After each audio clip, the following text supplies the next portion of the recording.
معزز سامعین و حاضرین، پردے میں بیٹھ کر سننے والے خواتین اسلام، السلام علیکم ورحمۃ اللہ تعالی وبرکاتہ۔ الحمدللہ الذی ابدع الافلاک والارضین، والصلاة والسلام علی من کان نبیا وآدم بین الماء والطین، وعلی آلہ واصحابہ اجمعین، اما بعد فأعوذ باللہ من الشیطان الرجیم، بفضلک بسم اللہ الرحمن الرحیم، وما أرسلناك إلا رحمة للعالمين، صدق الله مولانا العظيم، وبلغنا رسوله النبي الأمين الكريم، ونحن على ذلك لمن الشاهدين والشاكرين، والحمد لله رب العالمين۔ معزز سامعین و حاضرین، یہ سب سے پہلے ہم آپ مل کر گنبد خضرا میں آرام فرمانے والے آقا و داتا ہم غریبوں کے غم گسار سید انوار کا خیال شہنشاہ ذی وقار نائب پروردگار جناب احمد مصطفیٰ محمد مصطفیٰ صلی اللہ تعالی علیہ وسلم کی بارگاہ میں جھوم جھوم کر آواز بلند درود پاک پیش فرما لیں۔ اللہم صلی علی سیدنا شفیعنا حبیبنا نبینا مولانا محمد بارک وسلم، صلو علیہ الصلاۃ والسلام علیک یا رسول اللہ صلی اللہ تعالی علیہ وسلم۔ معزز سامعین و حاضرین، یہ حضور صلی اللہ تعالی علیہ وسلم کی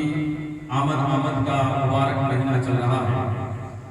اور اس ماہ مبارک میں آمد رسول کے بارے میں ہم آپ سن رہے ہیں۔ میں نے اس ماہ مبارک کی مناسبت سے حضور کی ذات گرامی رحمت للعالمین ہے، اللہ تبارک و تعالیٰ نے نبی کریم سرور کائنات صلی اللہ علیہ وسلم کو ہر جہان کے لیے، ہر مخلوق کے لیے اللہ نے رحمت بنا کر دے جائے۔ کسی شاعر نے کہا، وہ کہاں ہے وہ ہر عالم کی رحمت ہے، کسی عالم میں رہ جاتے، وہ ہر عالم کی رحمت ہے، کسی عالم میں رہ جاتے، یہ ان کی مہربانی ہے کہ یہ عالم پسند آیا۔ وہ جدھر جدھر بھی گئے کرم ہی کرم کرتے گئے، وہ جدھر جدھر بھی گئے کرم ہی کرم کرتے گئے، کسی نے مانگا نہ مانگا وہ جھولی بھرتے گئے۔ اور کرم سب پر ہے، کوئی ہو کہیں ہو، کرم سب پر ہے، کوئی ہو کہیں ہو، تم ایسے رحمت للعالمین ہو، تم ایسے رحمت للعالمین ہو، تم ایسے رحمت للعالمین ہو۔ اللہ تبارک و تعالی نے انسان کی ہدایت اور رہنمائی کے لیے کم و بیش 1,24,000 یا 2,24,000 انبیاء و مرسلین اعظام کو اس دارے گیتی میں مبعوث فرمایا، اس دنیا فانی میں لوگوں کی ہدایت کے لیے پیدا فرمایا، بھیجا۔ اللہ تبارک و تعالی نے حضرت آدم کو بھیجا تو رحمت دے کر بھیجا، حضرت سیس کو بھیجا رحمت دے کر بھیجا، حضرت جنون آئے تو رحمت لے کر آئے، حضرت صالح آئے تو رحمت لے کر کے آئے، حضرت یعقوب آئے تو رحمت لے کر آئے، حضرت یونس آئے تو رحمت لے کر آئے، حضرت یوسف آئے تو رحمت لے کر آئے، حضرت آدم سے لے کر عیسیٰ تک جتنے بھی پیغمبران اسلام اور رسولان اعظام اس دارے گیتی میں جلوہ بار ہوئے، تشریف لائے، سبوں نے رحمت لے کر کے آیا،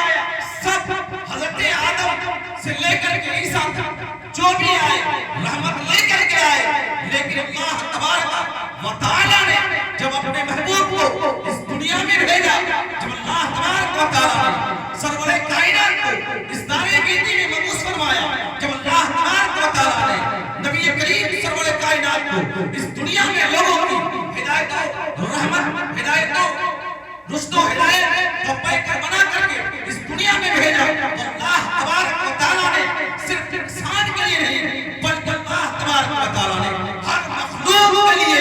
رحمت بنا کر کے بھیجا ہے۔ اس لیے کسی شاعر نے کہا ہے، کرم سب پر ہے، کوئی ہو کہیں ہو، کرم سب پر ہے، کوئی ہو، مسلم ہو، سکھ ہو، عیسائی ہو، ہندو ہو، کوئی بھی ہو، چاہے جانور ہو، انسان ہو، فرشتہ ہو، ملک ہو، چاہے کوئی بھی ہو،